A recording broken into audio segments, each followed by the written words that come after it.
Okay, so about 6 months ago, I started working overnight at Lowe's. Now, I really like this job. I get to listen to podcasts and audiobooks. The people I work with are pretty laid back. I work by myself for the most part, and most importantly, I hardly have to deal with the customers. And if you ever worked in retail, you'd know how important that really is. While I do enjoy working there, over the past 6 months, I've seen some really crazy things. It started off small and not really a lot. The first thing I saw happen, I originally thought that it was some sort of glitch. See, the Lowe's I work in, there are 2 bathrooms set up for the employees in the back corners of the store. When I first started working there, I didn't know what they were because they were marked with employees only. But I quickly found out after I'd walked the length of the store to find a bathroom, which another employee had told me where it was. But of course, I walked right by it. Anyway, back to the point. In these bathrooms, the lights work on a motion sensor. You know the types.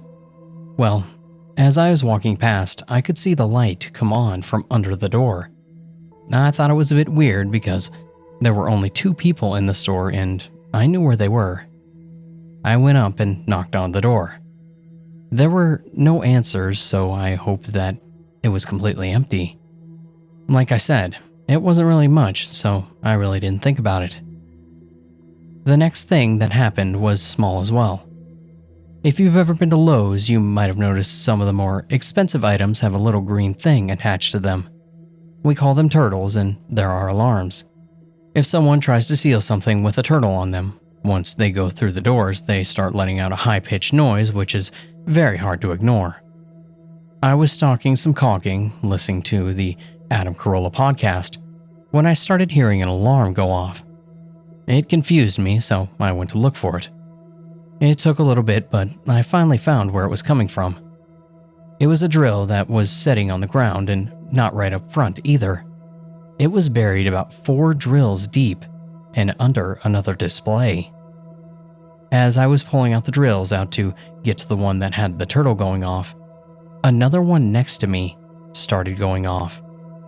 I will tell you that I nearly jumped out of my skin. I radioed my manager Mike and told him about it, and he said that it's okay. Those things go off all the time. What was weird was, at the exact same time that Mike told me that, both turtles shut off. I chalked it up to coincidence and nothing more. Oh, how naive I was. Nothing else seemed to happen for about 2 weeks, and I'd put those instances along behind me. I mean, why wouldn't I? Faulty sensor and sensitive turtles sounded likely to me. Now, I'm not, or correction, was not, one to just jump to supernatural explanation. To put it mildly, I wasn't a believer. Oh, sure, I wish there were things that went bump in the night. I'm a longtime fan of Supernatural and shows like Ghost Hunters, and I always watch Josh Gates. Man, I wish I had that man's life. If I can ever catch him on. But I never experienced anything myself. That was until about a month after working at Lowe's. It had started like any other night. Went in around 7, clocked in, and started unloading the truck. It was about 9:30 by the time that we were done, and everyone else had left the store, so it was just the 3 of us on the night crew. For the most part, it was a pretty normal night. I was listening to a newly downloaded audiobook by Mark Tufo, working on a 3rd cart by this time. It was close to about 2 a.m., and I was working my way down towards electrical to restock some fuses when I saw it. Honestly, I just stood there for about a minute or 2, trying to make heads or tails of what I was seeing, because a little bit over halfway down the aisle, there was an arm sticking out from under the racks. It kept moving around as if someone was reaching under their couch to look for the lost remote. Once I got at least some of my wits back, I called Mike. Hey, Mike? I said. Yeah, what's up?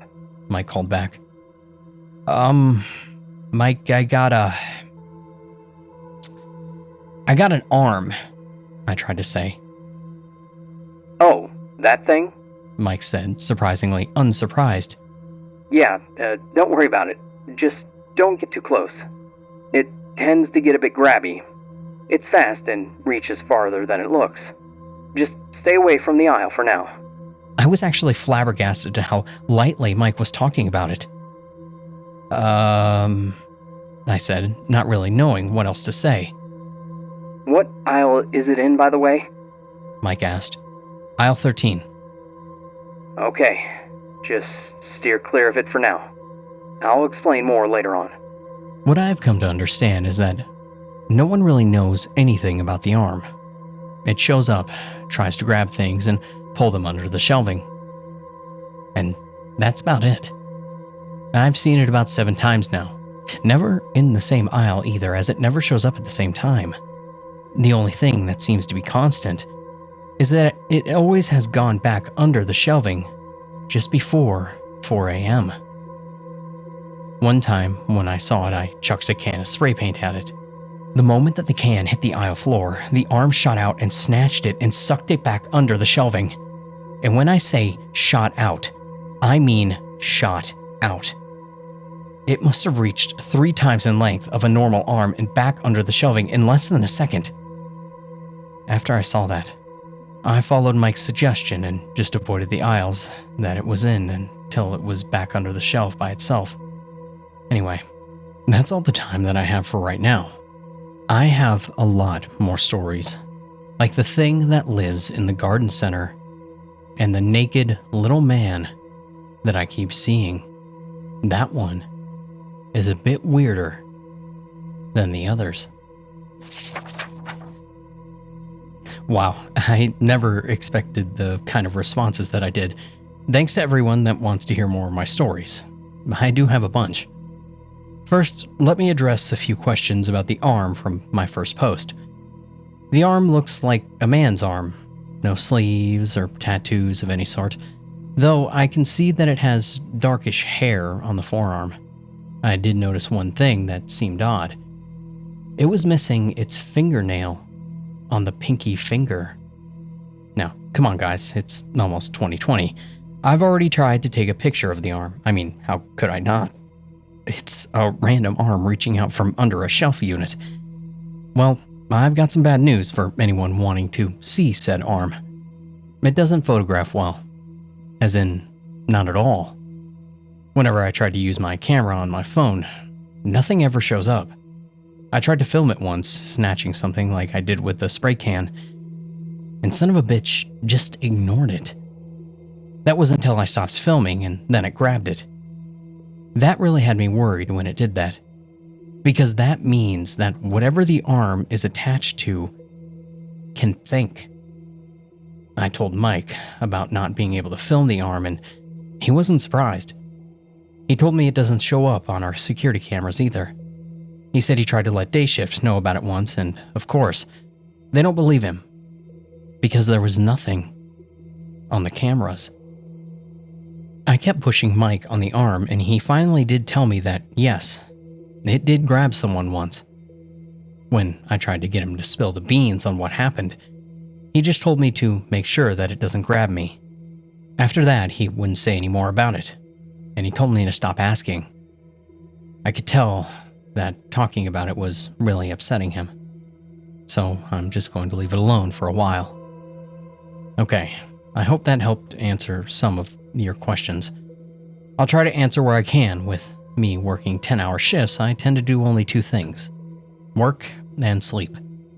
Because of my hours, I was curious about how much I walked, so I downloaded a step counter on my phone. I can say I was a bit shocked to see I'm walking about 1,200 steps a day. No wonder why my feet always hurt. Anyway, no one is here to listen to me about getting my steps in for the day.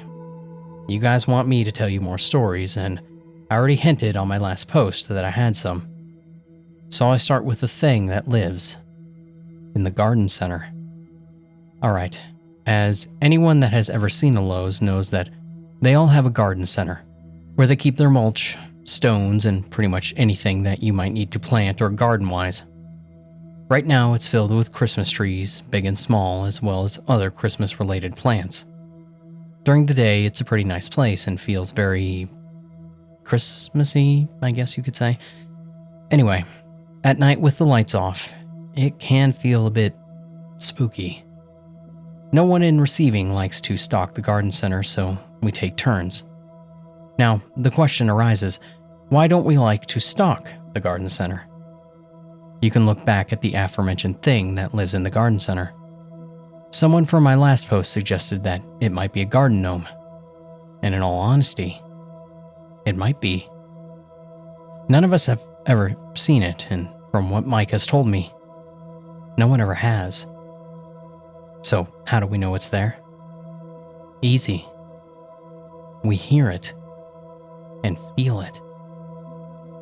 We hear it because the damn thing is always moving about. We can hear it scampering on the roof, on the tops of the racks, and in the ceiling scaffolding. We can hear its feet slap the concrete as it runs through the aisles, always just out of view. Or you see its movement just out of the corner of your eye. That's not even the worst part of it. The damn thing is always laughing when you walk into the garden center. Now, I don't mean like a full belly laugh or an evil maniacal laugh, more like a snicker or hushed giggle. You know the type. Where you know a joke or just something funny about someone, but you want to try and keep it quiet. Yeah, that kind of laugh. It starts up as soon as you walk through the doors and doesn't stop till you leave. And wherever you go, its laughter is always behind you or beside you. Sometimes it sounds like whatever it is right behind you, close enough that you should be able to feel its breath. But if you turn around, there is never anything there. Other times it sounds like it's coming from the other side of the garden center. And it's those times that you have to look out for. Why? It's so far away. Yeah, it is. But that's when it chucks shit at you. Yeah, that little fucker likes to throw rocks, rubber parts, whatever it can get its snobby little hands on, and throw it right at you. Luckily, it's got a pretty bad aim. But if it does hit you, then it really starts to giggle. Telling it to stop doesn't help either. It's like when a kid tries to tell a bully to stop picking on him. All it does is make the bully double down, and that's pretty much what happens when that thing is in the garden center. Best we can do is just ignore it. Still, damn thing is unsettling as hell. The second thing that I hinted at was the naked little man. Now, this motherfucker pisses me off to no end. As I'm thinking about it, maybe this is what the person said might be a garden gnome. But I really don't think so. First off, it's completely hairless, and by that I mean bowling ball has more hair than this thing. I've only seen it a few times fully. Most of the time I see its little fat ass running around at the end of an aisle and scampering over the top of one. It can move pretty damn fast. I'll try to explain it so you can pretty much get a better understanding of it. The thing is only about a foot, maybe a foot and a half tall, and completely hairless. Like I said before, fat and squat looking. Imagine a nude, hairless Danny DeVito without genitals and you're pretty much spot on. Yeah, I said without genitals, thank God for those small favors. The only reason I call it a man is because it has absolutely zero traits of a woman. We actually started calling it Danny once as I pointed out the resemblance. Anyway, this little bastard is more of a nuisance than anything else. It likes to make messes, knock stuff off the top of racks, and steal your shit, that kind of stuff. Always makes your night a living hell because of all the extra work that he forces you to do. Recently, while we were all taking our lunch break, we heard a lot of banging and a lot of stuff falling. We all ran to what we heard. If you've ever been to Lowe's around Christmas, you know that we display the tacky-ass blown-up lawn ornaments on the top racks close to the entrance. Well, that little fucker knocked off one, but wait, there's more. See, we don't just see him sitting up there. We tie those things down so they can't fall off on customers, but this little fucker had untied them and tied them together. Then he just pushed them off and all they went. Let it be said, we were all quite pissed that night. Danny only comes out about 2 or 3 times a month, but I've lost about 5 box cutters to him. We have no idea where he came from or where he goes. He's not like the thing in the garden center, though. He doesn't laugh or giggle or even throw stuff. Danny is pretty quiet except when he runs or climbs. His bare feet slap the concrete and he's always out of breath, and that's when he's on the move. But once he stops, he goes dead quiet. One time the little bastard swiped my box cutter and took off. Luckily, I had come out of the aisle to see him grab it. I took off after him, swearing if I catch him, I'm going to punt that little fat, bald, football-ass-having motherfucker. As I ran around the corner, and I had to stop fast, that pudgy bastard had set me up. Danny had dropped my cutter, but this aisle had the arm in it. See my first story. And it was stretched disturbingly so, as it was about to grab my box cutter, which was literally just outside of its fingertips. If I hadn't come to stop when I did, I would have been, well, within arm's reach. I looked up to see Danny looking down at me from the top of a rack. Oh yeah, I cussed him out. But all he did was watch me with those beady little eyes until he just ducked away and I heard him scamper off. I don't know if Danny was trying to hurt me or not, but I'm putting a chain on my box cutter for now, and I don't think that I'll be chasing him anymore. Anyway, that's all I have for tonight. I have more stories if you're interested, and let me know, and maybe I'll tell you about the man that watches the store, or the fact that I think that the store itself doesn't like me. Okay guys, holy shit, this fucking week. Boy, I got a lot to tell you.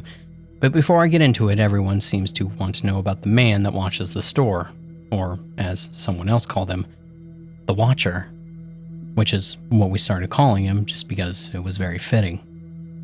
I noticed the Watcher about a month ago. I was outside stalking the garden center, and yeah, and the little bastard was running around giggling at me.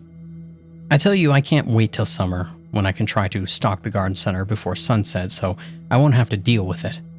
Right now, I don't have much of a choice with the sun deciding that a good time to set is around 4 p.m. Hell, my grandmother stays up later than the sun. I wish we could all just get rid of this stupid daylight savings time, and I mean, yes, it made sense when we used candles and electricity was being used by Edison to electrocute elephants, but Christ, do we really need it now? Anyway, while I was outside, I was over by the register area, putting away some large vases when I glanced into the parking lot. It was there at the far edge of the lot, just outside the reach of the lights, was a very tall and very large man. He was wearing what looked like a long, dark trench coat with a wide brim hat, kind of like Reverend Kane's hat from Poltergeist 2. You know the guy, the only real creepy thing about that movie. Except that this hat's brim was really wide, like almost out to his shoulders wide. The collar on the trench coat almost was popped, so his face was completely shrouded in darkness. To say that I wasn't a little bit creeped out is like saying that Greta Thunberg only cares a little bit about the environment. I went to Mike about it, and then he just sighed in frustration, and don't worry, it wasn't about me. He told me that this guy just shows up every year around the end of September, beginning of November, and just stands out there watching the store and tends to finally go away around the end of March. Mike told me that every single night around 10 p.m., he'll show up somewhere just outside the property line, stand there at night, rain, snow, sleet, it doesn't matter. And then he tends to disappear around 5 a.m. I asked him how many years he's been doing this, and Mike told me that, from the stories that he's heard, pretty much since the store first opened in 2006. Has anyone ever tried to see what he wants? I asked Mike. Mike looked at me sadly. Yeah, he said. Mike told me that a few years ago, a young guy, one of those I ain't scared of shit types, decided to go and tell the creep off. He was never heard from again. The cops were calling and a missing persons report was made, but the guy was never seen again and the Watcher disappeared for the rest of the year. And the next. That was until November when he once again showed up. And I was like, fuck, Mike, is there anything else that I should know that might pop up that, might cost me my life? At that point, Mike informed me that come spring, I should be on the lookout for an incredibly attractive woman that starts showing up and tries to lure you out of the store to have sex with you. Yeah, and you've guessed it.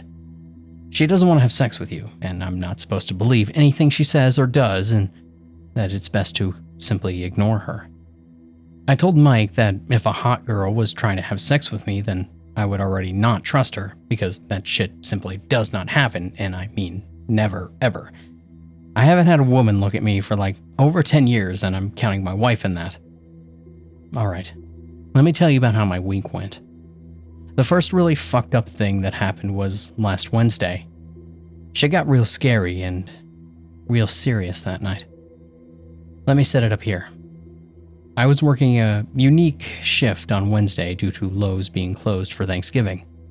See, unlike other greedy big box stores, Lowe's actually cares about its employees and, as a result, does not open late at night on Thursday to sell items that have been marked up and then marked down, leading people to get into fistfights over sheets. I witnessed such an incident on one Black Friday. Now, let me ask you something. Is there or was there any point in your life when you wanted to buy sheets at a falsely discounted price so badly that you'd punch a complete stranger in the face? If your answer is anything other than, of course not, what do you think I am, stupid? Then you really need to rethink your love of sheets. As I was saying, I was working a unique shift from 1 p.m. to 12 a.m. We were all supposed to clock out by midnight, and I was fine with that. The majority of the night was pretty easy. I mean, besides having to deal with customers, but even they seemed to be alright for the most part. It wasn't until 11 that it went south. In the back of the store, we have our loading dock where we keep everything that we unload from the trucks that still needs to be placed on racks in the store, or where special request items are stowed until the customers can come pick them up. Well, I was back there sweeping up and listening to the latest audiobook in the series called Hard Luck Hank. The book was called Dumber Than Dead. It's really good if you ever get a chance to pick it up. Anyway, it was really windy that night due to the fact that we had a storm coming in from the east. The dock's rolled up doors were banging with the wind. They weren't really that loud, and I really thought nothing of it. I was by the last of the 3 doors when there was an especially loud bang. So loud and unexpected that I actually jumped and dropped my broom. I didn't move for a second, just trying to recover from the surprise. I went to grab my broom when the door banged again. I stood and started to back up.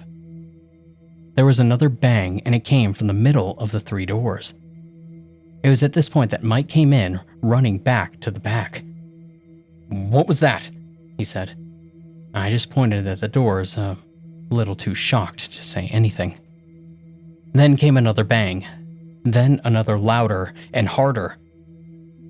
"I don't think that's the wind," I said.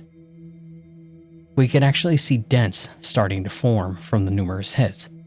It was so loud that we had to cover our ears as other coworkers came to see what the commotion was. When they came in, Mike and I seemed to snap out of our shock and rushed out. Our coworkers quickly followed. We went to the front of the store, but even from there we could hear the banging. Mike decided to call 911 and then let us leave early. Needless to say, we all bolted. Mike stayed, but not in the store. He got in his car and waited at the road entrance to the store. On Friday night, when I went back in, I found out that when the police showed up, Mike went with them to the back of the store to see if they could find what was making those banging noises. Well, whatever it was long gone. But both doors were messed up pretty bad. So bad that they were going to need replaced. The managers talked to Mike and me about what happened, and I told them everything I knew. I asked what did the security cameras catch, and they said that they got knocked out when the door was attacked. Yeah, I said attacked because that's what it looked like. There were large dents and deep scratches all over the 2 doors. The third door was untouched because there was a trailer stuck in the front that we were going to unload on that Friday. This now leads me to the last bit of weirdness. See, while we were all unloading the truck, we came across a small box with my name on it. Mike handed it to me, but suggested that I shouldn't open it. When I asked him why, he said that everyone who works in receiving gets at least one of these sooner or later. He was actually surprised that it took this long. I asked him if he ever got one, and he said that he did. What was in yours? I asked. A tooth, Mike answered. A motherfucking tooth, he said. He even said that it still had some blood and gum on it. Then I asked my two co-workers, John and Steve. I got a box full of roaches. And not the good kind, John said. I got, well, I'm not sure what it was, said Steve. It was just a red, wet, squishy thing. I shook my box. There was definitely something in there. When I asked where they came from, no one really knew. Mike suggested again that I toss it. But after hearing everyone else's little prizes that they got, I had to know. So with my cutter, I slit the tape and opened it. And it was a dead bird. A chickadee, I think. John looked into the box. What the hell? He said. It moved. It wasn't lying. I saw it too. Well, the chickadee didn't move, the poor thing was dead. But something inside of it did. I quickly closed the box, grabbed the closest tape and resealed it, and tossed it in the trash compactor, turning it on. So yeah, that was my week. And that's all I have time for now. I'm heading to bed so I can forget that this week ever happened. I'll keep telling you guys more stories of this crazy store if you want. And always remember to have a Lowe's safe day.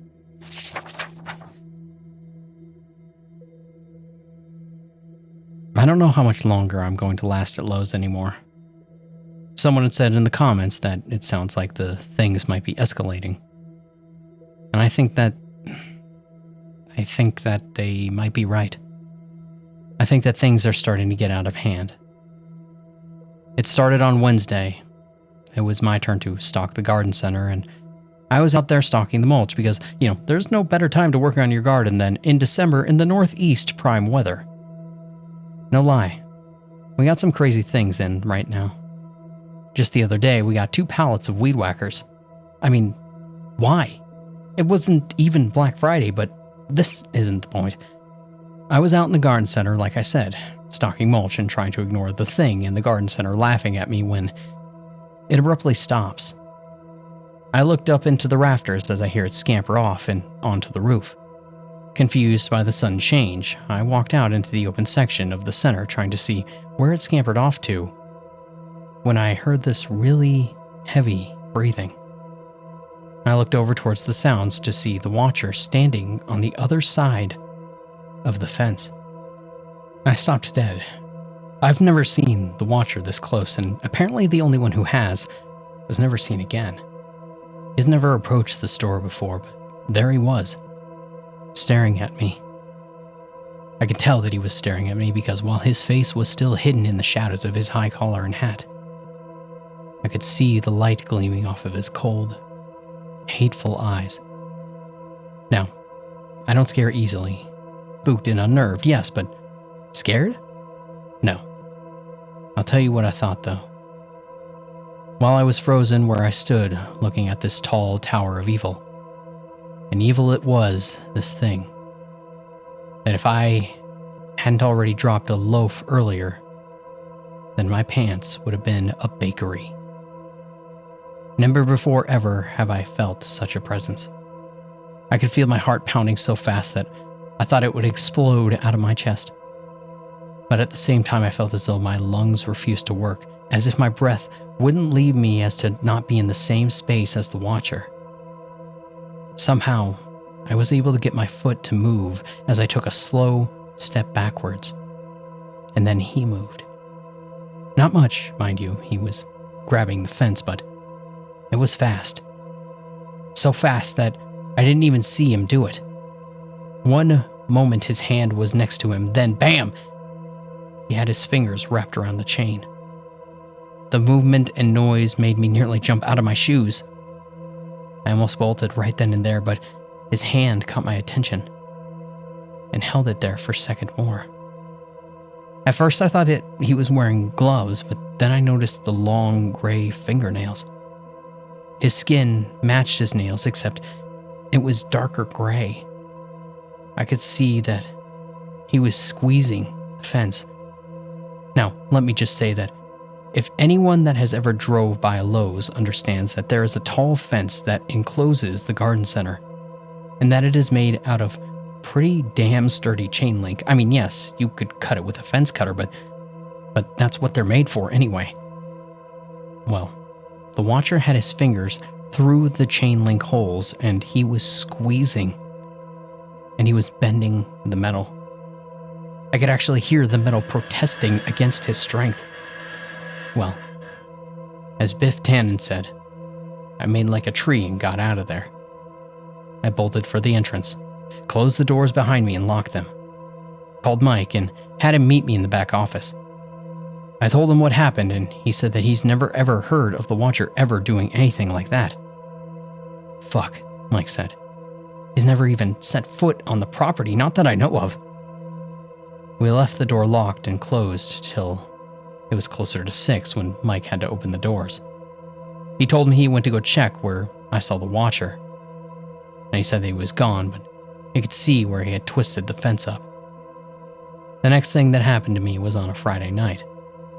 It wasn't much, but somehow I think that it might be a lot more important than it seems.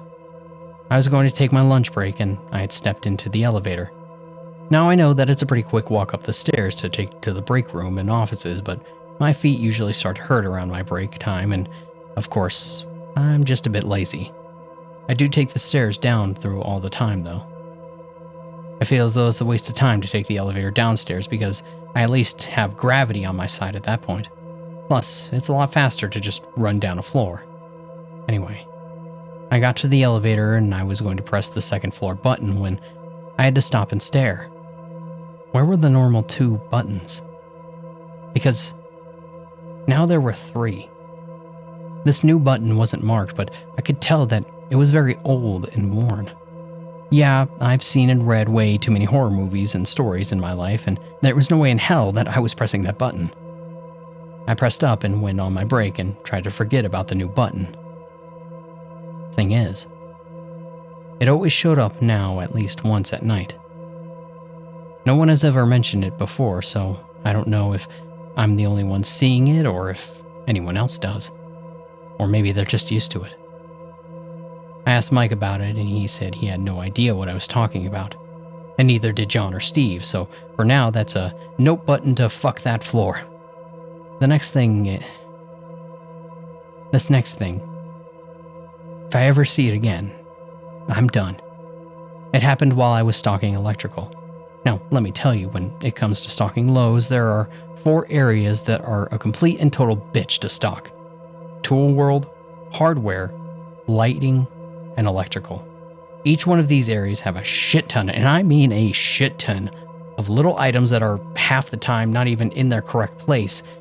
Or they are, but it just hasn't been changed in the system, so you spend at least a third of your time trying to locate the type of outlet or screw or bulb or some other little bagged or boxed thing just to find that they've been moved to an end cap and there's a new item. It's a real pain in the ass. Anyway, I'm getting off topic again. I was in electrical trying to locate some tiny fuses. I was getting frustrated because even though I was where the fuses were supposed to be, I couldn't find the one that I was holding. So I decided to walk down the aisles to see if I might happen to come across them. As I walked down the aisle 31, and that's the main aisle that runs down the center of the floor, I saw a large reddish-brown pool of something on the floor that wasn't there before. I also noticed that whatever made the pool had been dragged away and into the last lumber aisle, which also happens to be the last aisle on the store. Annoyed about it because I thought that maybe John or Steve might have been leaking something off of a pallet and not realized it, and so I followed the smear trail. And I could have not been more wrong. As I turned the corner, I stopped. What I saw was not John or Steve. What I saw was a nightmare. At first, I couldn't make it out. It looked like a moving pile of wet clothes. There was a squishing sound that emanated from every time that it appeared to move an inch forward. At first, I couldn't make out what it was, but as it kept slithering forward, I finally grasped at what I was seeing, and it was impossible. I took a step back and bumped a stack of blue buckets. You know the ones. We have them located at the end of every aisle. The 5-gallon ones. Anyway, I bumped a stack of those and they went down, causing a loud enough crack to wake the dead. I looked down at the buckets, then back at the thing, and it had lifted its head and was looking right at me. It was just what I was afraid of. Someone's skin. It was just fucking someone's skin. Not internal or anything. It was flabby and squishy and twisting like reddish-brown liquid oozing out of its holes and from between its wrinkled folds. It had stopped moving and its head was twisted around and looking at me with eyeless holes. Its mouth opened wide and more liquid flowing slowly, and somehow it made a deep moan. I took a step back and the thing came at me. Dear God, it was fast. Almost too fast, as it just seemed to slither all over as it was racing towards me. To give you an idea of what it was like, imagine the 1980s version of The Blob coming at you, except it was pink, a snotty thing, and it was someone's goddamn skin. You better believe I was fucking beating feet getting the fuck out of there. I think it was the first time that I ever really screamed out of real fear. I ran as fast as I could, and let me tell you, for someone as big as I am, you'd be surprised at how the right motivation can really get you moving. I found Mike in the dock office with Steve and John. It took me a while to catch my breath and composed before I told them what had happened. Luckily for me, they of course knew about the strange shit that happened at the Lowe's longer than I have. But this was new, even for them. I led them back to where I saw the skin. Mike was pissed about the wet mess, and it was more work that we had to do by cleaning it up, but when we reached the last aisle, they peeked around the corner and saw nothing. The skin thing was gone, but it left a trail. Not much of one, though. They could see where it had turned around and came at me, but we could see that it stopped after I bolted. Then the trail slid off to the side and literally ended at the base of the wall. It was like it slipped through a cove joint, leaving a buildup of whatever liquid that was coming out of it. "Hey, what's that?" John asked when he saw something in the liquid. It looked like one of our name tags.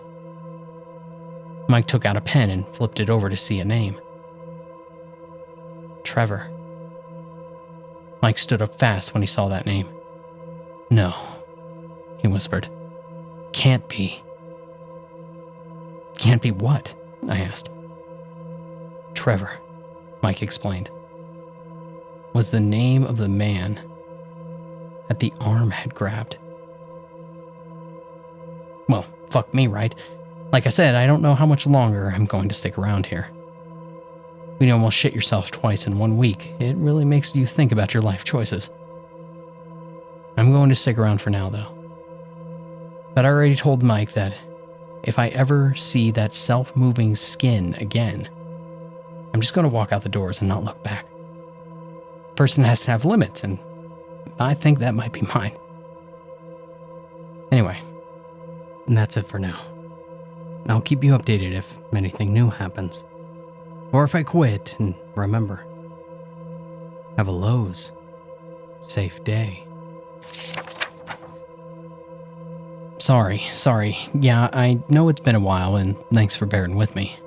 It's tough to write during the holiday season with having 2 kids, but I did promise people that I would write a bit more about the goings-on in my store. And after such a long time since I wrote a lot of shit about what happened before, let me just start by saying that So far, no one has died.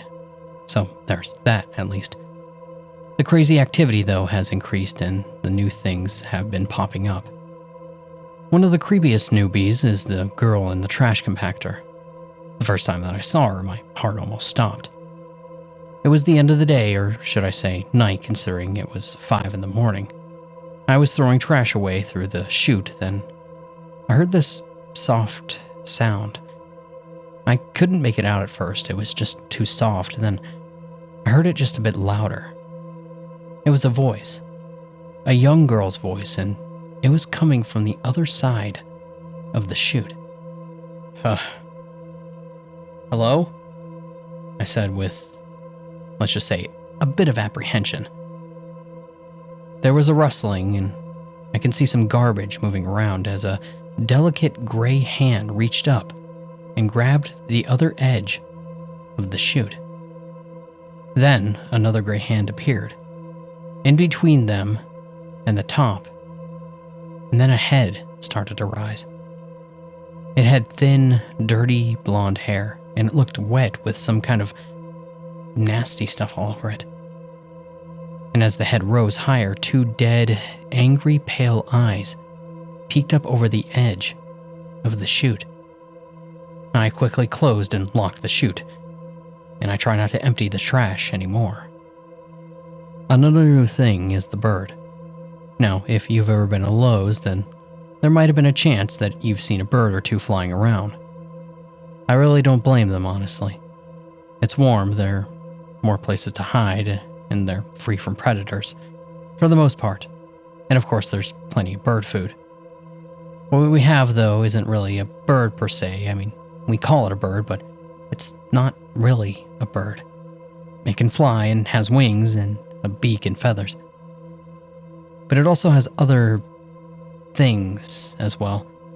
It has these spider-like legs that it uses to climb along walls and the ceiling when it's not zooming around. And one time I saw it spin a web out of the corner of my eye. And it caught another bird, which it then ate.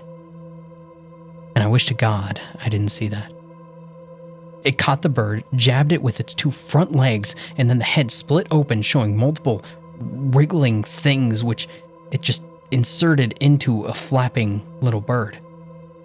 I watched in horror as the bird seemed to deflate and then melt. I had to turn away and swallow a verp. Now, you may not know what a verp is, but I damn near guarantee that you've done it. Let me explain it simply. Vomit plus burp equals verp. So yeah, after I saw that thing eat, I had to swallow that little bit of partially digested nastiness. Not a good night. Then there was the night that the power went out. This caused me to have some undue nightmares. But you could say, well, it's just a power outage. Anywhere else, I would agree with you. But have you ever been in a big box store during a power outage? It's creepy. Like, it's almost an act against nature for those kinds of stores to be without power. Well, this, unlike anywhere else, is my Lowe's, and of course when the power went out, the strange just started. But I'm getting ahead of myself. It was just before Christmas, and all through the Lowe's, not a customer was stirring, not even the DIY hose. Seriously though, I was stalking over in plumbing, and I could tell you that plumbing can be just about as annoying as tool world or electrical not all the time. But when you get a shipment of joints and connectors, then you're going to be there for a few hours. Good thing I had a new audiobook. And as I was saying though, I was stalking plumbing, minding my own business when, bam! Total darkness, and I mean total. I waved my hand in front of my face and nothing. And my first thought was simply, fuck. Without hesitation, I pulled out my phone and switched on the light, and I was suddenly in Outlast. My other phone, it's called a Zebra. It's our store phone that can be used to look up prices or locations and let us call each other. Well, my Zebra went off and I answered it. It was staticky, which was weird considering when was the last time that you heard static on a phone? Yeah. They cut out and break up, but static? Mine had static. And I heard a voice. It sounded like Mike, but I couldn't make out what it was saying. And then my phone cut out. Well, at least the light still worked. Thank God for that. I yelled out. Even though Lowe's is a pretty big store, your voice can still carry pretty far, so I yelled out. And no one answered. But I did hear something move a couple of aisles over. Hey! I yelled as I headed towards the noise. Mike? Steve? John? I turned the corner and saw someone. They were on the edge of my light looking away from me. John? I asked. I thought it might be him. The person in front of me was wearing one of those blue Lowe's hat and a camo vest. In case you didn't know, Lowe's workers can wear two different types of vests. The classic red vest, which is for the average worker, and the camo vest, which I found out on the first day, were for veterans. I thought that was pretty cool. I walked up and tapped his shoulder. Hey John, what happened to the... The man turned around and I jerked my hand back in terror. The man's face wasn't there. Instead, there was a fleshy tube or tentacle or cord coming out from the middle of his face. The tube ran down to the ground and off into the darkness. It twitched every now and then, and I could see it pulsating. The man reached up towards me as a muffled groan issued out from him. I turned to run and abruptly was knocked off my ass as I bumped right into something. As my ass hit the ground, all the lights came on, and John as sitting on his ass as well, right in front of me. The fuck, dude? John said, confused. I jumped up and looked around, and the tube man was gone. Where'd he go? I yelled. Where'd who go? John said as he stood up. And when I mentioned the blackout, he had no idea what I was talking about.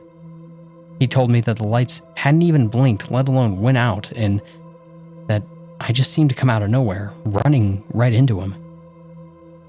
I literally have no idea what happened, but I really don't want that to happen again. Some other updates.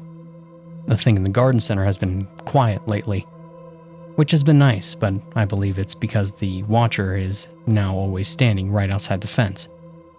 Whatever the watcher is so bad that it scares the thing. So I'm guessing that isn't such a good thing. Speaking of the watcher, this son of a bitch scared the shit out of me the other day. I was walking outside stocking some vases.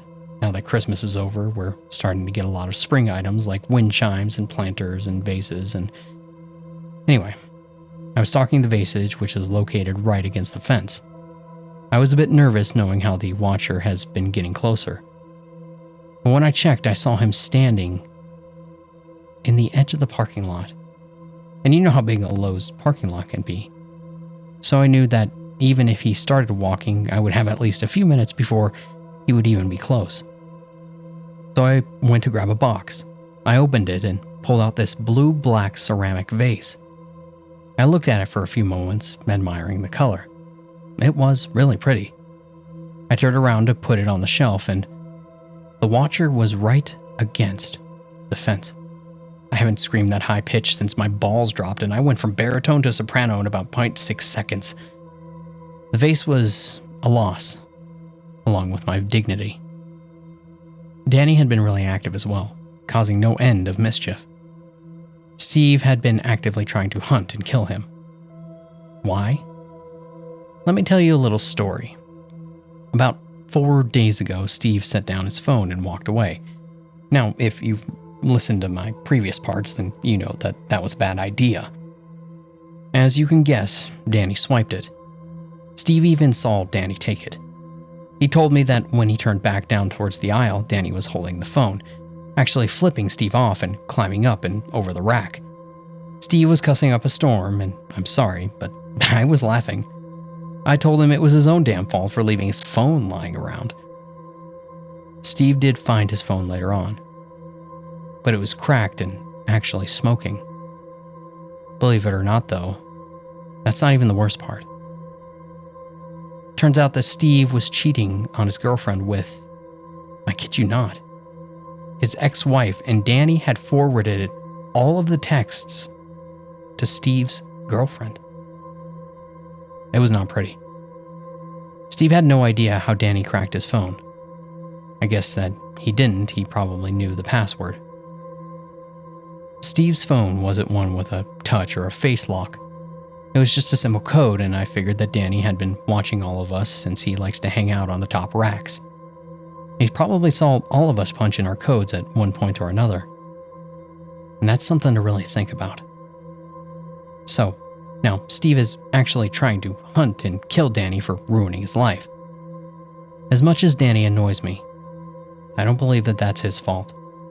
Well, not entirely. I mean, it's not Danny's fault that Steve was cheating, and it's not Danny's fault that Steve was too stupid not to delete those texts. When I pointed this out to Steve, he just told me to shut up and stormed off. The arm hasn't been seen for a while, and I'm not too upset about it. I hate that creepy thing, and it can stay away. But with things seemingly escalating, I'm sure that we will be seeing it again sooner rather than later. The new elevator button is showing up more. It's like it wants me to press it. Oh, and I'm not about to. With the way things are going, who the hell knows where I'll go, and I'm sure as fuck not about to find out.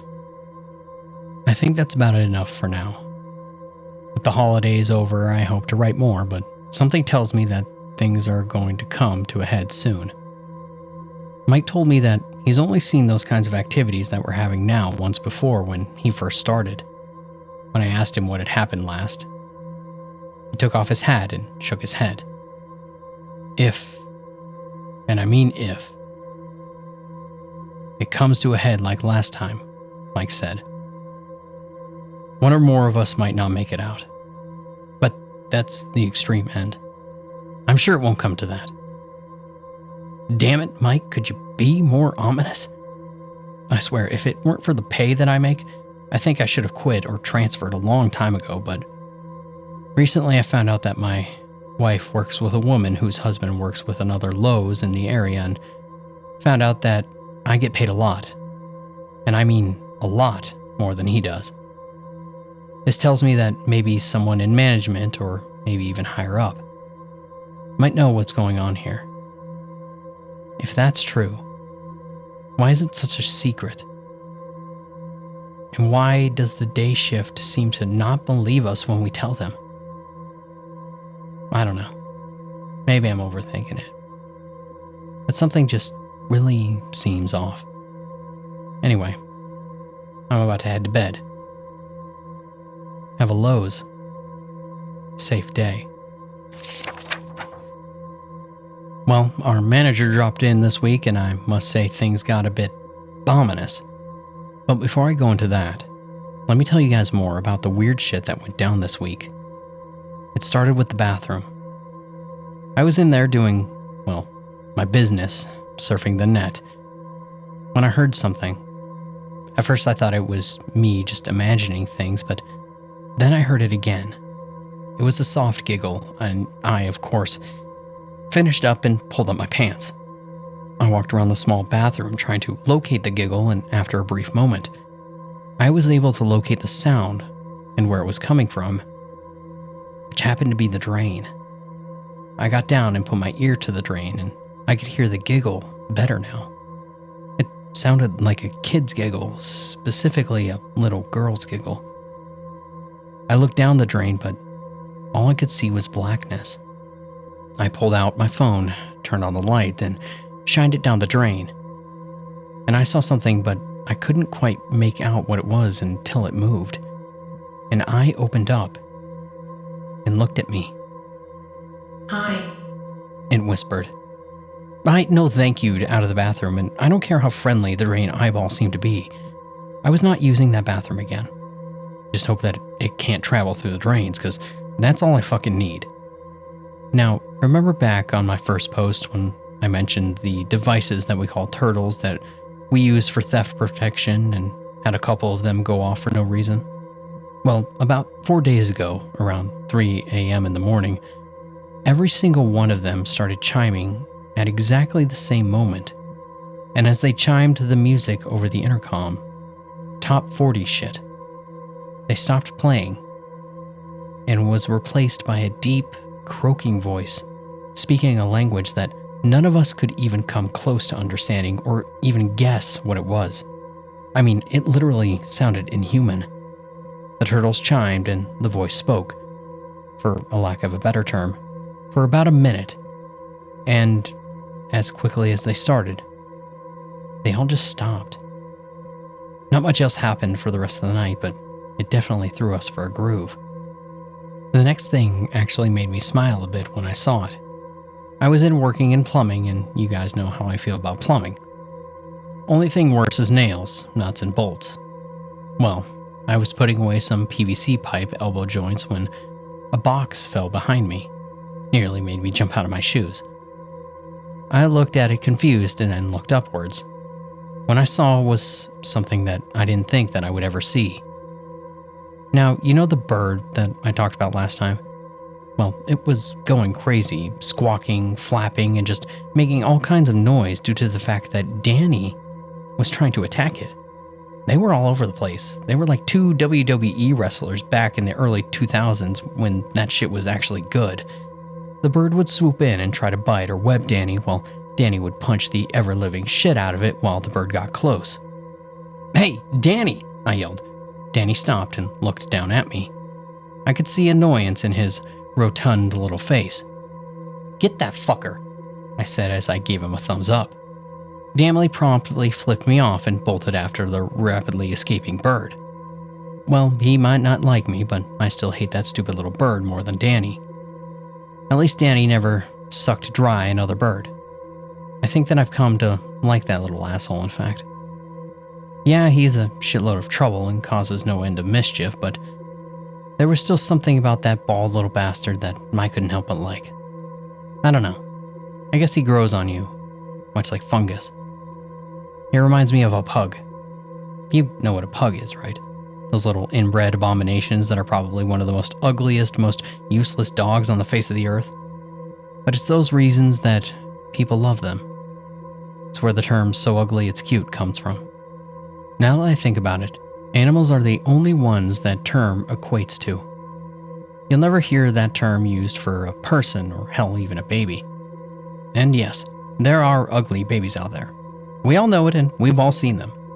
There's always that couple that you know that if they breed, they will produce the most human version of a pug. And then they actually do breed, and now you're forced to tell them that their little Sid the sloth is just so adorable because you want to be a nice person and not hurt their feelings. But in your head, all you can think about is how you hope that this kid develops one hell of a personality.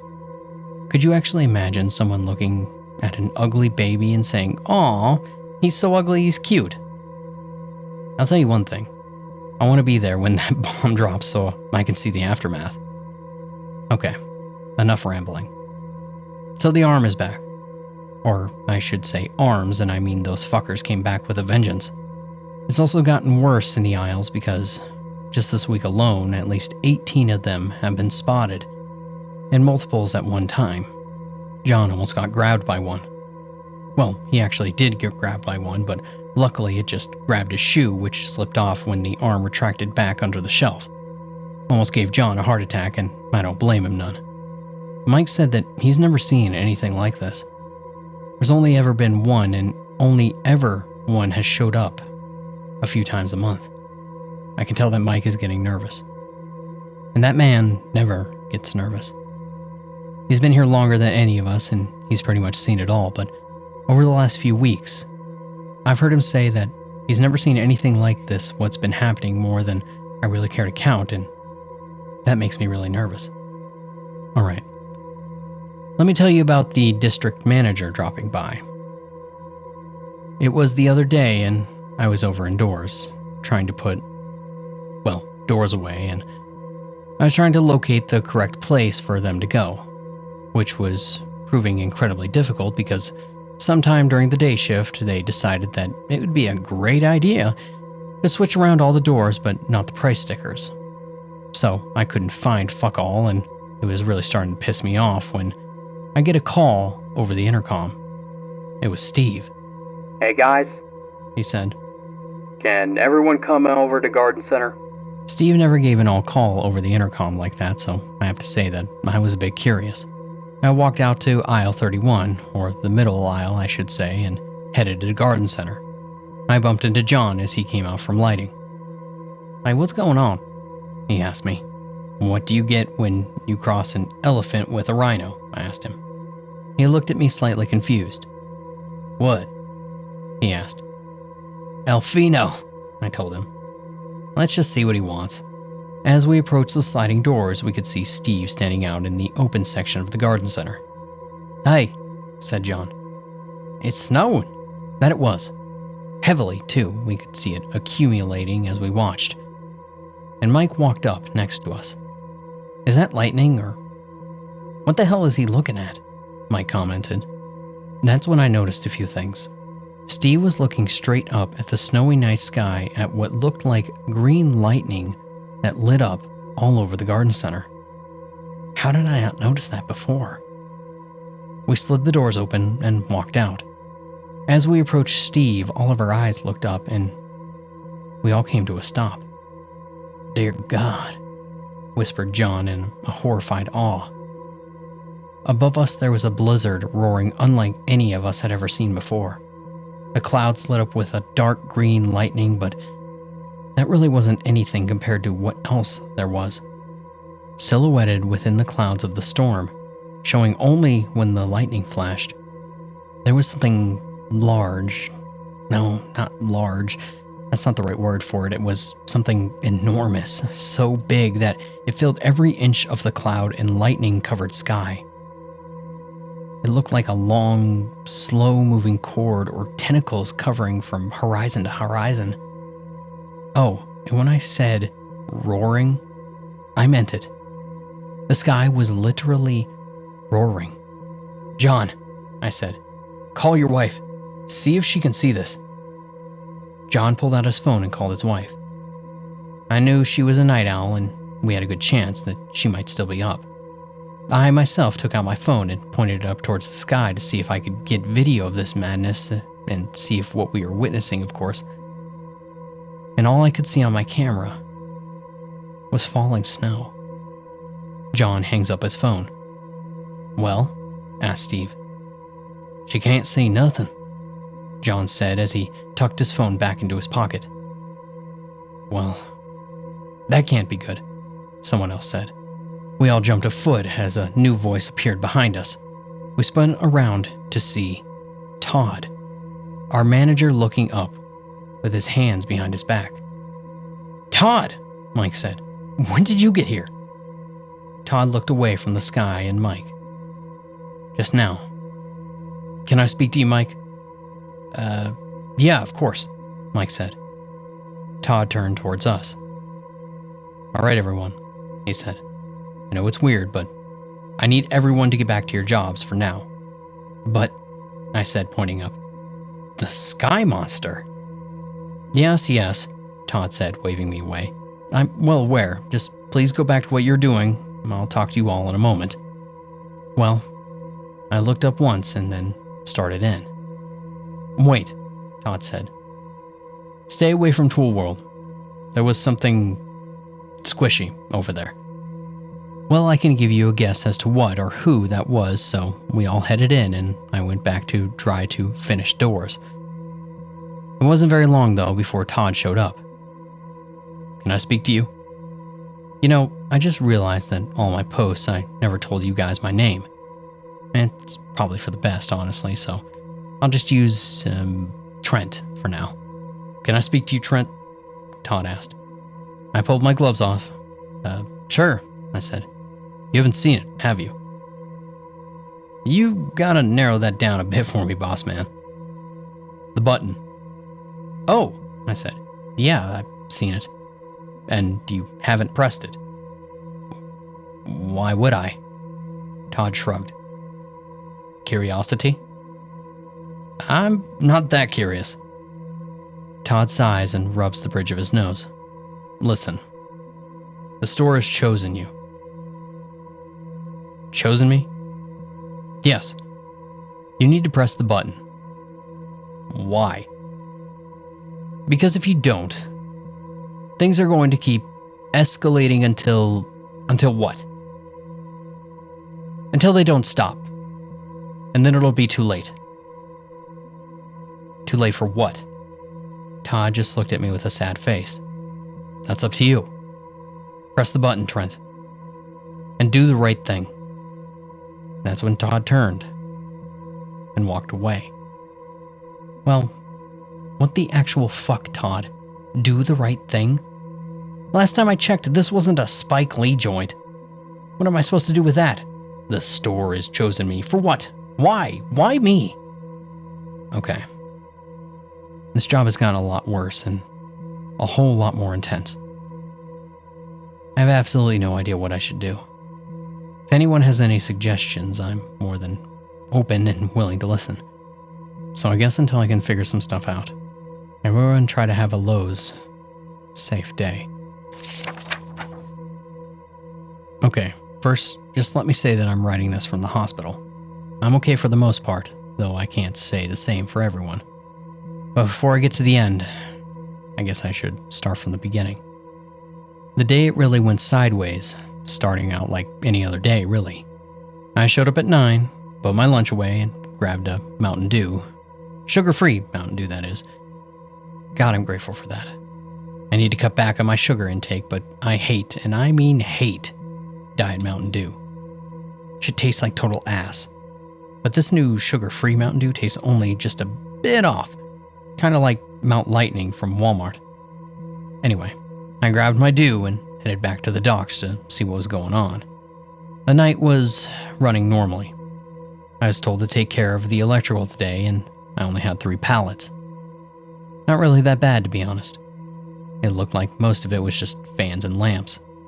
But there was one pallet that had a shitload of little things on it. You know, things like switches and plugs and whatnot. Anyway, I just got done separating the pallets into aisle locations when I noticed it was getting close to midnight. And that means I was getting close to my first break. So I left my items where they were, in neat little piles all over the floor, and headed to the dock to grab my charger. Well, not really my charger, more like the communal charger. I started listening to a whole bunch of new podcasts, and I like to keep my phone as charged as I can, but since I use a wired headphone, I couldn't really charge it while I was listening to it. I used to have Bluetooth headphones, but I ran over them with my car, which really pissed me off when I found out the next day that a shitload of pieces were all over the road. I know we sell those pocket chargers, the used batteries. They're pretty damn cool, to be honest, and I've been meaning to buy one for a while. I just haven't gotten around to it. So I charge my phone for the last half hour that I take my lunch and the half hour for my second break, which gives my phone just enough charge to last until about 6 a.m. when I get done. Well, I had just gotten back to the dock. Mike was on the narrow aisle reaching truck that everyone called the Star Wars. When I asked everyone why they called it that, he told me that's because it looks like something in Star Wars that someone rode. Now, with me being that dork, I was totally confused. I have watched those movies 100 times, and I had no idea what the hell he was talking about. Maybe someone made a joke once about, "May the forks be with you." Hell, I don't know.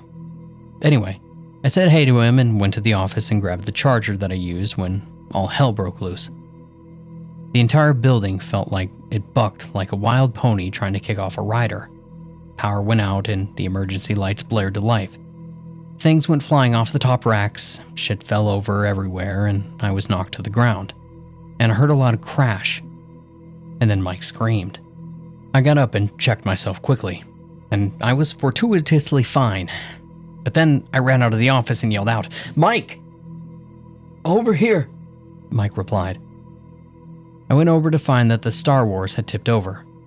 Mike was buried under it and looked like a couple of refrigerators that were stored on the higher shelves as well. Lucky for him, though. They tipped over the forklift, protecting him from the heavy appliances. "Are you okay?" I asked him. He tugged at his foot. I think I'm fine, but my foot is stuck." "Was that an earthquake?" I asked. Mike looked at me and slowly shook his head. "Afraid not," he said sadly. "It's time." "Time?" "Time for you to decide," he said. "Decide?" I said, confused. "Decide what?" there was a loud bang. That made us both duck in alarm as something smashed into the dock roll door. We both looked at the large claw-like nail that had pierced through the roll door as something on the other side had continued to bang and pry it open. It was that thing from the windstorm. Mike turned to me quickly and yelled over the noise, "You have to decide what's important to you. You have to press the button and make the choice." "But," I said, frozen, everyone is at stake," he yelled. "You have to run." The sound of metal scraping and peeling hits us as the claws start to pierce the rolling door. "Run!" Mike yelled one last time. I was off. "Press the button!" I heard Mike yell after me as I ran out of the dock. I turned and ran down the right hall, and as I passed the aisles, I could see the dim lights that looked like hundreds of arms reaching out from everywhere. They came out no longer from just the bottom shelf, but out of every rack and every shelf on every rack. Within some of the aisles, I could see that they were holding something. I at first thought that they had John or Steve, but then I noticed that those bodies had those cord things coming out of their faces. It was just like that thing that I saw during the power outage close to Christmas. And the arms were ripping them apart. I tried not to look at the gory messes as I ran past, but I could hear it. The wet ripping, the squishy plops, and I heard snapping. Dear God. As if I already didn't have enough nightmare fuel in the tank. I ran up to aisle 31, our middle aisle, and I was clear of the arms. I just had taken my first steps to run when the garden center doors exploded. I ducked, almost falling in shock. I looked behind me as the watcher stepped into the store, his eyes focused down at me as he reached out towards me. I was frozen to the spot. I had to move, I had to run, but my fucking feet weren't listening. Fucker! Both the watcher and I looked and turned our heads to see John run up and smash a 10-pound sledgehammer into the head of the watcher. The watcher spun and fell to one knee, dazed. John looked at me. "Go!" he said. "I got Big Red here." "You sure?" I said with more shake in my voice than I cared to admit. The watcher started to stand, but John roared and overhead slammed the sledge into the watcher's back, sending him flying to the floor. John winked. "This old Marine's got your back, son." I nodded and took off down the aisle. I reached aisle 1 and had to skid to a stop when the unthinkable happened. The roof over by the cabinets groaned and buckled as a large, fat, segmented tentacle bathed in dark green light broke through the smashing into the ground, shattering all of the displays, sending rubble and wood chunks everywhere. This wasn't even the whole damn tentacle. This was just part of it, like some weird bendy elbow. "Hey!" I looked up aisle 1 to see Steve waving at me. "Get your ass over here," he screamed. Well, I listened and bolted towards him. "We have to get out of here," I wheezed at him, trying to catch my breath. "Get some help." "Can't," he said as he threw his thumb over his shoulder towards the door. "Doors won't open. Besides, I don't think that there's anything out there." I looked behind him and out the doors. He was right. The doors were seamless as if they were one solid piece. But it didn't matter because through the doors all I saw was the dark green light and enormous shadows. "Fuck," I hissed, annoyed. "What?" Steve said. I stood and ran to the elevator, and Steve followed me. "What are you doing?" Steve asked. I pressed the elevator's call button. When I fucking have to, it seems. The door slid open and I stepped inside, and Steve followed me. "You don't have to," I said to him as I put my finger on the old worn button. There came another loud crash as another part of the roof, I think over my shoulder, collapsed. "Not fucking staying out there," he said. I shrugged and pressed the button. The elevator door closed. There was almost a moment of nothing happening and then a jolt, and we started to descend. "What do you think is down there?" Steve asked nervously. "What do you get when you cross an elephant with a rhino?" I asked him. He looked at me and then a thin smile came to his lips. "Fuck you," he laughed. That brought a smile to my own. But then the doors opened. A hallway stood before us. A hallway made of old cylinder blocks and rusty industrial lights that seemed to work only part of the time or whenever the fuck they feel like it. Come on, I said to Steve. I don't think we have a lot of time. We took off down the hallway at a jog. Luckily, we didn't have to go far when the hallway opened up into a gigantic space. It was so large that we couldn't see the top nor the sides, and only reason we could see anything was because about 30 yards ahead of us was a large open pit the dark green light and smoke issued out of. On either side of the pit was a statue that stood easily 50 feet tall, give or take about a foot. I really couldn't make out what the statue was supposed to look like because I actually couldn't look at it. Every time I tried to, my head hurt like it was on fire and my eyes burned and teared up. It was almost as if that thing was so alien to our world that our brain couldn't comprehend what it was. The only thing that I could tell was that it was big and it looked like it was moving. What's wrong with that thing? Steve asked. I don't know, I said back, but I think that we have to get closer. Why? Steve asked, horrified. I didn't answer him this time. Instead, I kept my eyes away from the statue and jogged up to the pit. I stopped at the edge and looked over.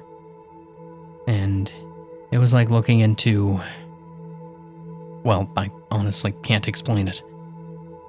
It was beyond anything in our world or imagination.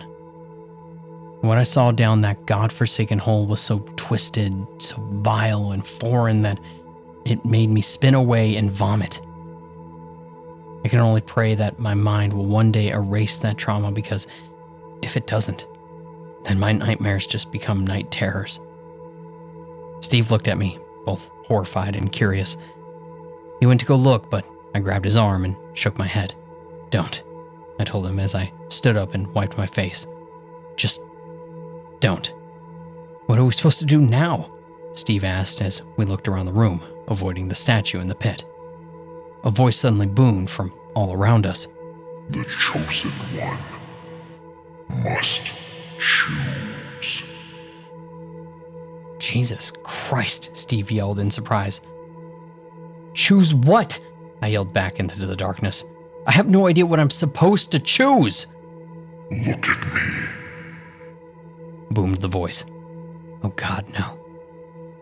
I didn't want to look, but I could feel my head being forced towards the statue. I tried to close my eyes, but it wasn't working.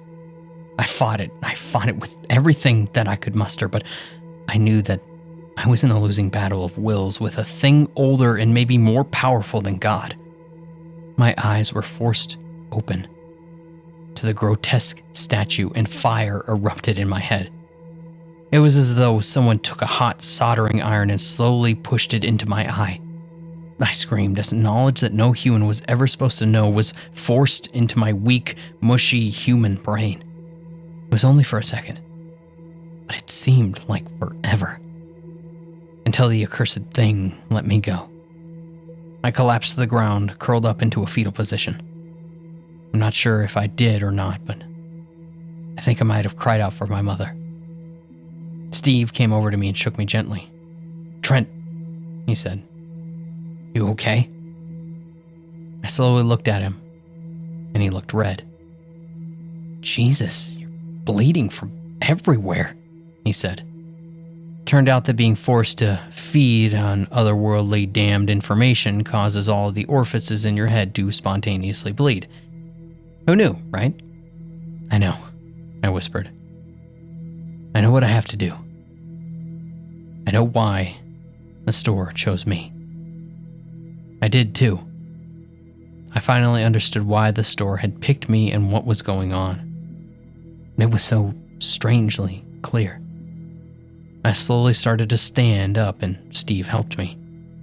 I know what I have to do, I told him as I stepped up towards the hole. I heard Steve sigh, but for some reason it was tinged with sadness.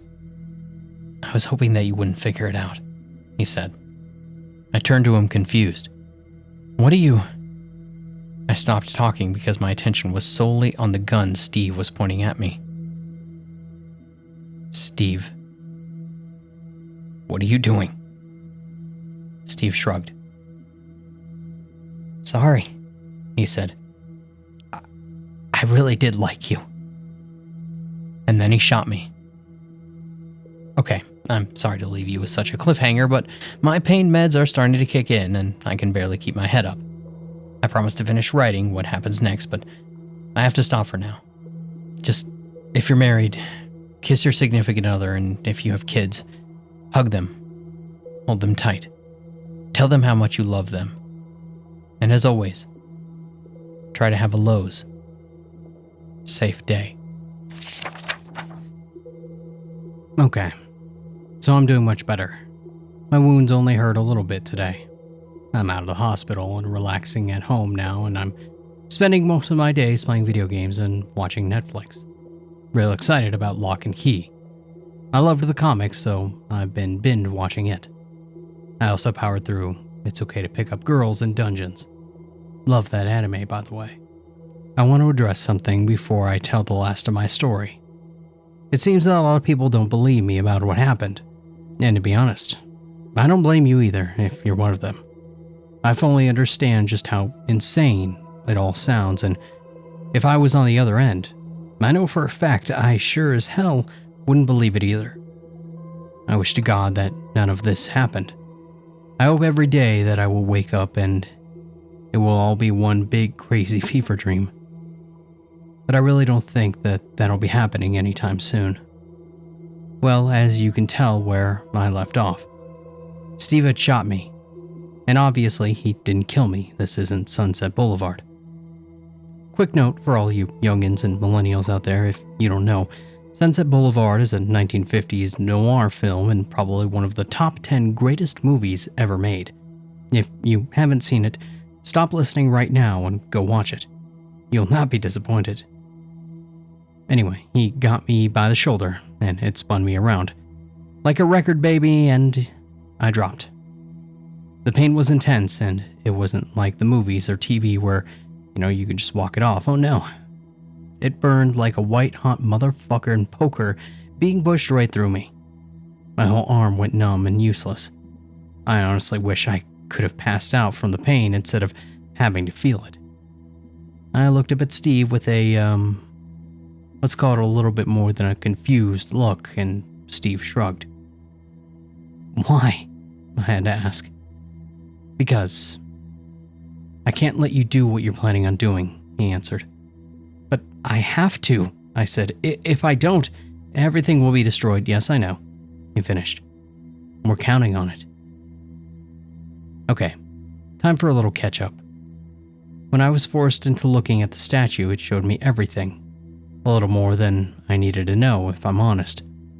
For example, if you're ever alone in a room and get a weird feeling like someone's watching you, or put something down only for it to disappear then reappear later on, just be grateful you don't know why that is. And no, I'm not telling you. It's bad enough that I'm forced to know. Wish I could use the head key from Lock and Key and remove that horrid piece of information. Anyway, the statue told me what's going on, and this is where the really craziness of this all kind of really starts. And so if you think my story was unbelievable before, then I'm really going to lose you now.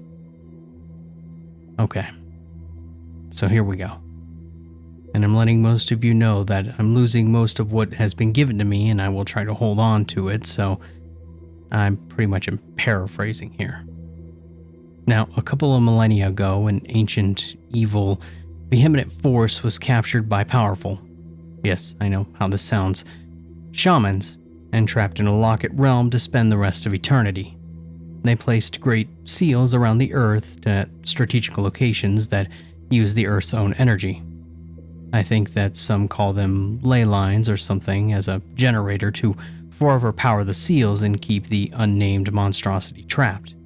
Or that was the plan, at least. See, during World War II, a lot of seals were cracked. Now, I got no proof, but I would put best dollars to donuts that the Nazis were involved with it. Near-apocalyptic disasters just kind of have their name written all over it. Anyway, one of those now cracked seals just happens to be under the first Lowe's. When the seal cracked, one of the statues called out to Carl Buchanan, a part owner of Lowe's at the time, and explained the situation. It turned out that the creators of the seal anticipated the possible cracking and created the statues as a backup, just in case. Well, it let Buchanan know where the other seals were and which ones were cracked and could possibly break, and it was now up to him to secure and fix those that were broken.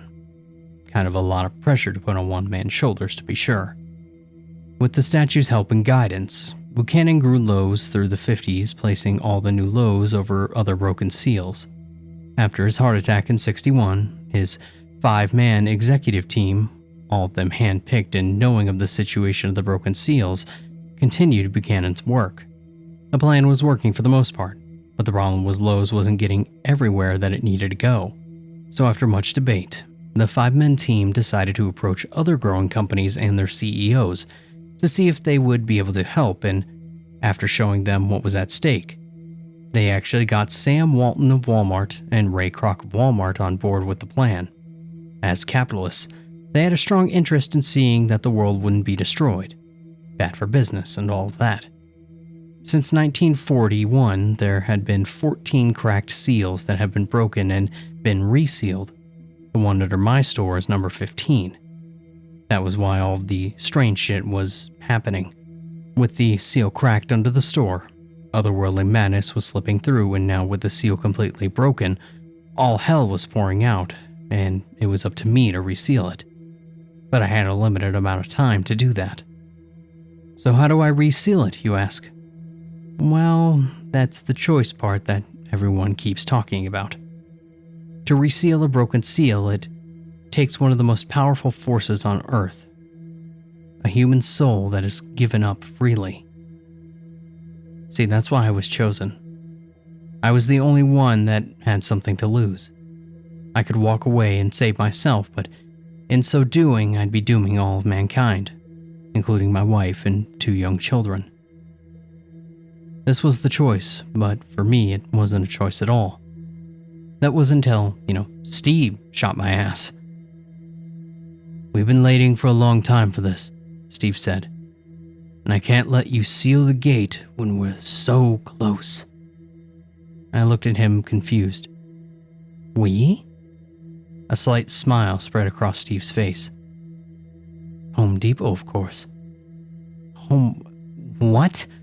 I said with even more confusion in my voice, and the room rumbled. "Time's getting short," Steve said. "Long story short, Home Depot was founded by a coven with the sole purpose of finding and opening the gate to keep it open so our true God can come forth and cleanse the world of the human infection. With you gone, the chosen can't choose and the gate will stay open." He leveled the gun at me. "So, goodbye." I closed my eyes, waiting for the bang. They say that you hear the one that gets you. God, I hope that's true. Then, out of the blue, was a bewildering, inhuman screech off towards the elevator. We both kind of stopped and looked over in confusion. "The hell?" Steve asked. Like a naked, hairless little blur, Danny came running out of the hallway. Steve's face went from confused to seriously pissed off. "You little fucker," Steve said through his gritted teeth. He turned the gun from me towards Danny and opened fire. Danny zigged and zagged like a fat, squat fly avoiding a swatter. He ran right up to Steve, and just as Steve's gun clicked empty, he jumped up and, Lord have mercy, bit down hard on Steve's crotch. Steve cried out in anguished pain. He dropped the gun and started punching his crotch, trying to pry Danny away from his twig and berries. I stood up and watched the crazy scene play out in front of me. But then an idea came to me, and I prayed to God that it would work out.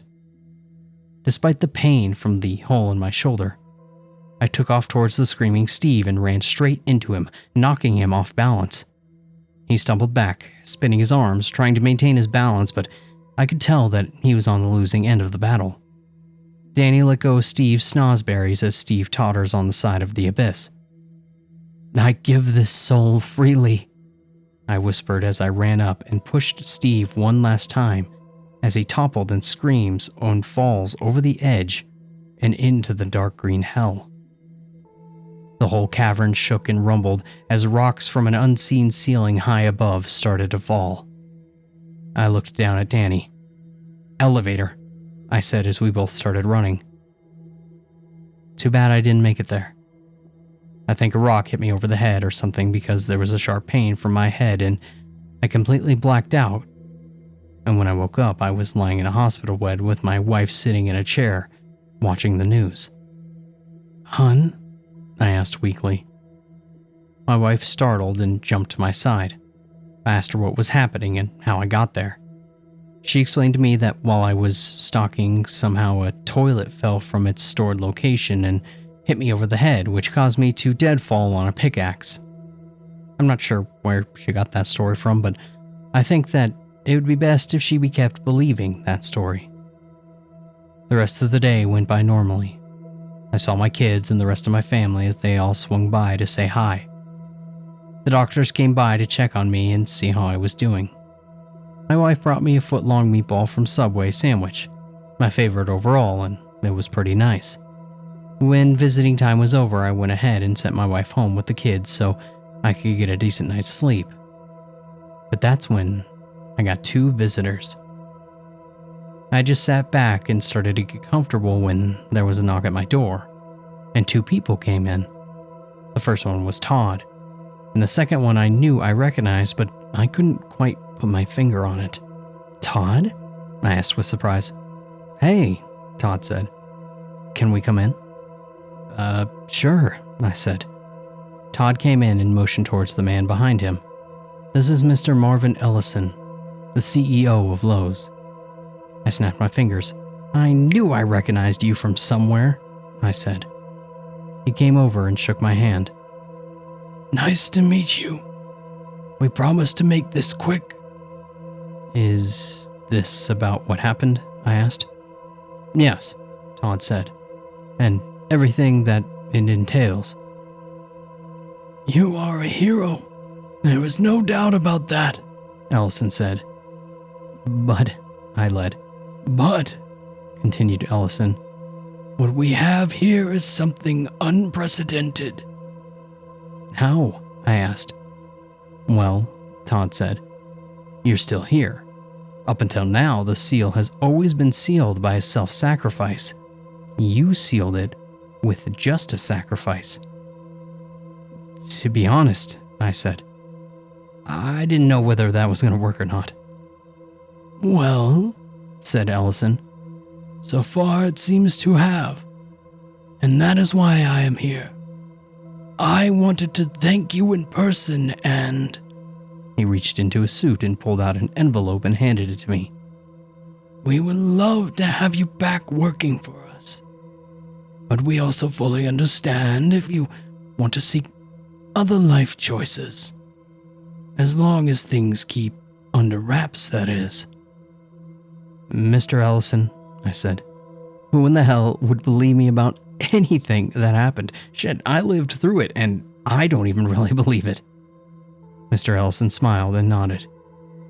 Todd shook my hand. "I hope to see you again soon." "We'll see," I said back. "By the way, is Mike and John okay?" Todd smiled. "Everyone is fine," he said. "Even Danny." And I smiled at that. Todd walked over and opened the door for Ellison. Mr. Ellison?" I said just before he went through the door. He turned back to me. "Yes?" "Steve," I explained. "He worked for Home Depot. I think that they're out to get, well, everyone." "I'm well aware," Ellison said to me. "That's why I left them. Thank you for the info, though." He and Todd left and closed the door behind them. I opened the envelope and pulled out a very large check and a letter.